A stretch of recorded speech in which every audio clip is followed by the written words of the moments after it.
मंत्र अनुभूति। मुझे भी भवसागर से पार जाना है। एक दिवस साधना में मुझे एक ऐसा दृश्य दिखाई दिया जिसने मेरी अंतरात्मा को अंदर तक झकझोर कर रख दिया। उस दिन मैंने एक संकल्प लिया जिसे पूरा करने का प्रयास मैं हर दिन करती हूँ। वह संकल्प क्या है यह मैं बाद में बताऊँगी, पहले आप मेरा यह अनुभव पढ़िए। एक विशाल सागर है, उसे देखकर मुझे यह स्पष्ट आभास हो रहा था कि यह भवसागर है। तभी उस सागर के भीतर मुझे एक लकड़ी की बहुत बड़ी नाव दिखाई दी जिसके खेवनहार स्वयं श्री गुरु महाराज जी थे। गुरु महाराज जी ने लाल रंग के वस्त्र धारण किए हुए थे और उनके साथ नाव में बहुत सारे भक्त भी दिखाई दे रहे थे। जब भी हम किसी अनुभव या अनुभूति में गुरु महाराज जी के संग या फिर आसपास भक्तों को देखते हैं तो हम सबसे पहले उसमें स्वयं को ढूंढने की कोशिश करते हैं।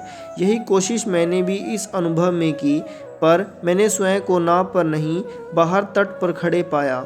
मेरे साथ वहाँ और भी बहुत सारे लोग किनारे पर खड़े थे, लेकिन मुझे उन लोगों से क्या लेना देना था। मेरा पूरा ध्यान तो मेरे आशु बाबा पर था। जैसे ही मुझे यह आभास हुआ कि महाराज जी साधकों संग आगे लेकर आगे बढ़ने लगे तो मैं तो यहाँ किनारे पर खड़ी रह गई। मैं उस समय दौड़ पड़ी। सभी को धकेलते हुए मैं बस दौड़ती चली जा रही थी। गुरु महाराज जी के ठीक सामने जाकर मेरे कदमों को आराम मिला। मैंने वहीं से पुकारते हुए जोर से कहा, महाराज जी, मैंने भी तो ब्रह्म ज्ञान की दीक्षा ली है। आप मुझे भी तो अपने इस साथ नाव में बिठा लीजिए। आपने मुझे यहाँ किनारे पर क्यों छोड़ दिया? आप मुझे साथ में क्यों नहीं ले जा रहे? गुरु महाराज जी, नाव में तो जगह। महाराज जी ने कहा, डटकर साधन सुमरण किया करो।